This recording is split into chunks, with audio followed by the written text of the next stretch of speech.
Good morning. आप लोगों ने हार्लैंड सैंडर्स का नाम सुना है? शायद बहुतों को ना पता हो, लेकिन केएफसी में जैसे ही बोलूंगा आप सब जान जाएंगे।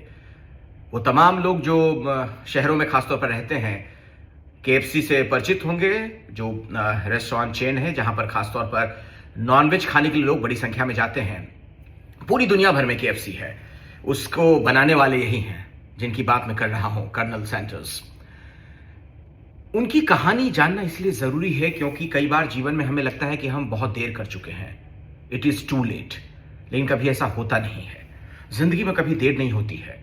65 साल की उम्र जब लोग रिटायर हो चुके होते हैं, जीवन के उत्तरार्ध की तरफ बढ़ चले होते हैं, धर्म कर्म के कार्य करने लगते हैं कि अब तो बुलावा आने वाला है, इन्होंने, कर्नल सैंडर्स ने एक नई शुरुआत की।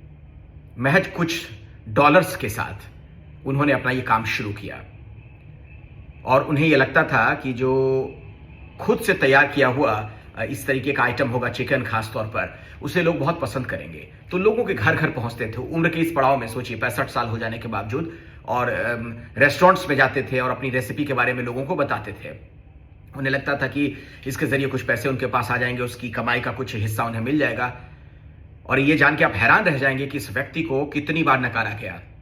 खुद उन्होंने इस बात का जिक्र किया कि 1009 बार यानी 1000 से ज्यादा बार जो अलग अलग जगहों पर गए, रेस्टोरेंट्स वगैरह में, उन्हें ना कहा गया, नहीं चाहिए आपकी चीज, आपकी रेसिपी हमें नहीं चाहिए। लेकिन आखिरकार 1010वीं बार उन्हें यस सुनने को मिला और फिर उन्होंने पलट कर नहीं देखा। केएफसी आज पूरी दुनिया भर में बड़ा मशहूर है। मैंने कहा ना कि आपके शहर में भी आपने जरूर देखा होगा कहीं केएफसी का बोर्ड लगा हुआ, और दुनिया भर में तो है ही, ये पूरी चेन है और इसके वो मालिक हैं।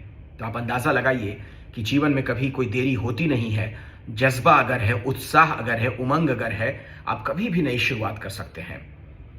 और थक हार कर बैठ जाने वाले लोग तो किसी भी उम्र में थक हार कर बैठ जा सकते हैं, उसके लिए उम्र की तो कोई सीमा होती नहीं है। ये जज्बे की बात होती है। कई लोग होते हैं जो हार को नियति मानकर बैठ जाते हैं, और कुछ लोग जीत को तकदीर में बदल देते हैं। कहते हैं ना कि मैं तो तकदीर में यकीन करता हूं, लेकिन ऐसे भी बहुत सारे लोग होते हैं जो तकदीर को बदलने का काम करते हैं। तो ये कर्नल सैंडर्स की जो कहानी है, इस तरह की कई और भी कहानियां मैं आपको सुनाता रहूंगा, तो आपको भी मैं इंस्पायर कर सकूं।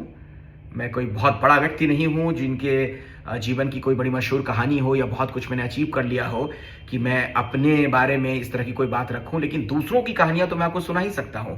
मैं खुद इन कहानियों से प्रेरणा लेता हूं, और जिन कहानियों से मैं प्रेरित होता हूं वही कहानी आप तक पहुंचाने का प्रयास करता हूं।